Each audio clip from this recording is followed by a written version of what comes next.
And let's come back, hit refresh on blogs.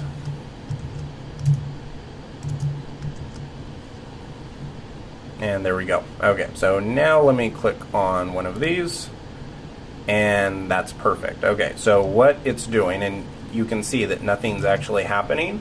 If you switch to the terminal, you'll see that it did finally call BuyBug. So we are right in here, everything is now working.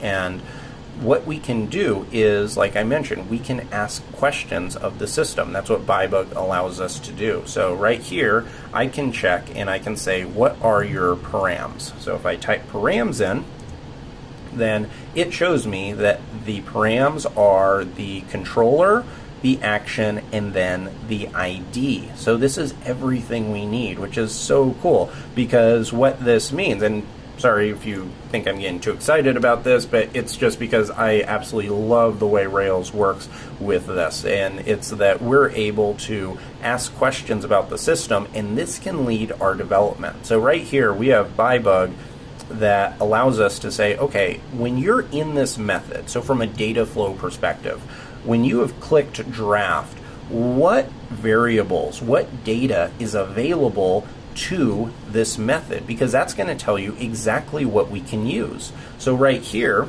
we can say, we can run a query. So I'm going to run a query, and I'll just put blog equals blog dot friendly, because remember we have to look this up via friendly, via our URL. So I'm going to say blog.friendly.find params ID, and look at that. It ran a database query and showed us everything that we need. So now I can say blog dot, it's in draft, so I can say published with a bang, and right there it committed it and it all worked. So this is exactly how we're going to be able to implement it in the code. So the same way that I just looked this up, where I ran this query right here, we're going to be able to use that and use that data and then just run our methods exactly like we did in the console. So to get out of this, you can just type in exit and exit again, and now we're done. So if you come back, now you can see it's back to where we were before. And let me just stop the console and come back to the code. Now coming in the blogs controller, we can get rid of BuyBug. You wouldn't want that in there permanently, or else it'll stop your system from running. So now we can also get rid of blogs URL. Well, I should say we don't want to get rid of that yet, because first we want to actually implement our toggle system.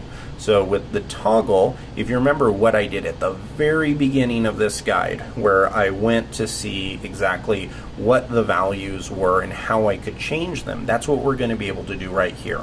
So I'm going to add toggle status to our list up here, because remember, whenever we do this, it means that our blog variable, that our blog instance variable, is going to be made available to us. So by putting this in the list, now toggle status, our special new custom method, now has access to our blog instance variable, which is pretty cool.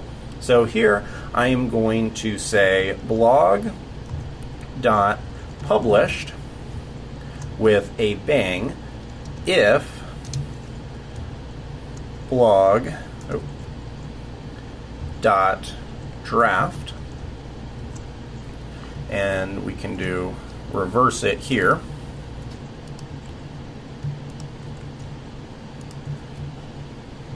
And then we're going to redirect it, and we can also give a little notice.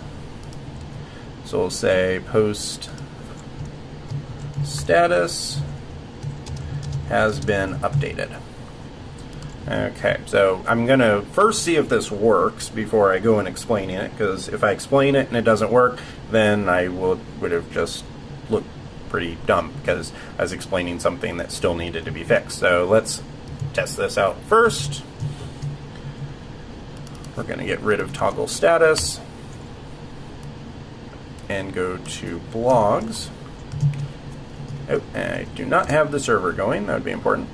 So start up the Rails server, and now go to the blogs page. Okay, so right here we have all of these items. We have items that are published, we have items that are in draft mode. This one that was published, we changed this one in Bybug. This was the one that we altered. So that is pretty cool. So let me click on this, and let's see if that one changed.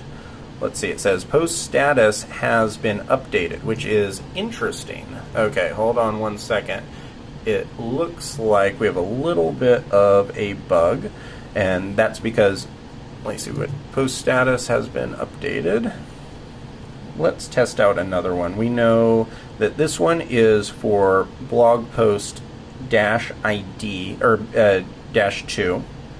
So if I hit that, then it doesn't look like it has been updated, and let's see exactly why. There could be a problem with my logic, but let's take one more test just to see exactly what's happening here.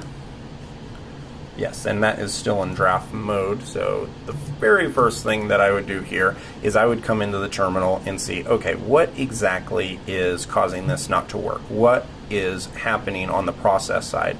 So here we can see that when I click this, when I click toggle status here, it passed in the parameters of ID, migrate title.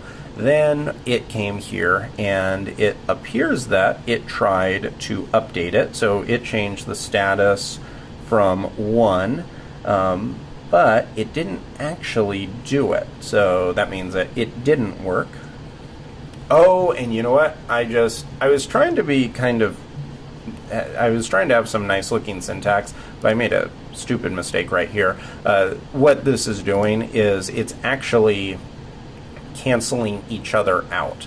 I just, for some reason, didn't think about that. So this is going to run, and what is going to happen is it's going to check, and it's going to say, is this in draft mode? Then make it published, and then afterwards, then it's going to say, is it published? Make it draft. So it looks like the system's actually working, but it was actually just canceling each other out. So I'm just going to write it down in a regular conditional. So we'll say if blog is draft, then we are going to publish it.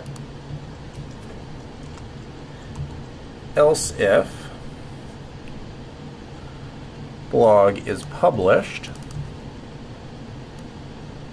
then we're going to make it a draft. And if you're wondering how this is different, with the way that I set it up before, where each one of them, where they were just their 2 lines, those would happen sequentially. So in other words, it would run into 2 processes. And that's what I saw right here. That's how I knew what the bug was, because right here, it ran the update, but then look, it ran it again. And that's what the problem was. Here, it is simply going to go through, it's going to check, and it's going to say, is it in draft mode? Okay, publish it, and then it skips everything else. Or it's going to say, okay, is it published? Okay, change it to a draft. So this should work. If I come here, hit refresh now, click draft, and this, pretty sure that yes, that did update it. It changes the where they're located. So let's do a case study on this one here, where it is just ASDF ADS. Let's change it from published, and you can see that that one, if we can find it, here we go, yeah, it's here on the bottom. See, it's been taken to draft. So each one of these is working properly. So this is how, and I knew that took a little bit of time, but this is how you can update and have dynamic methods and call them from the routes. And hopefully you can see where we took the data flow from the routes to the controller, communicated with the model, and implemented the full MVC data flow structure.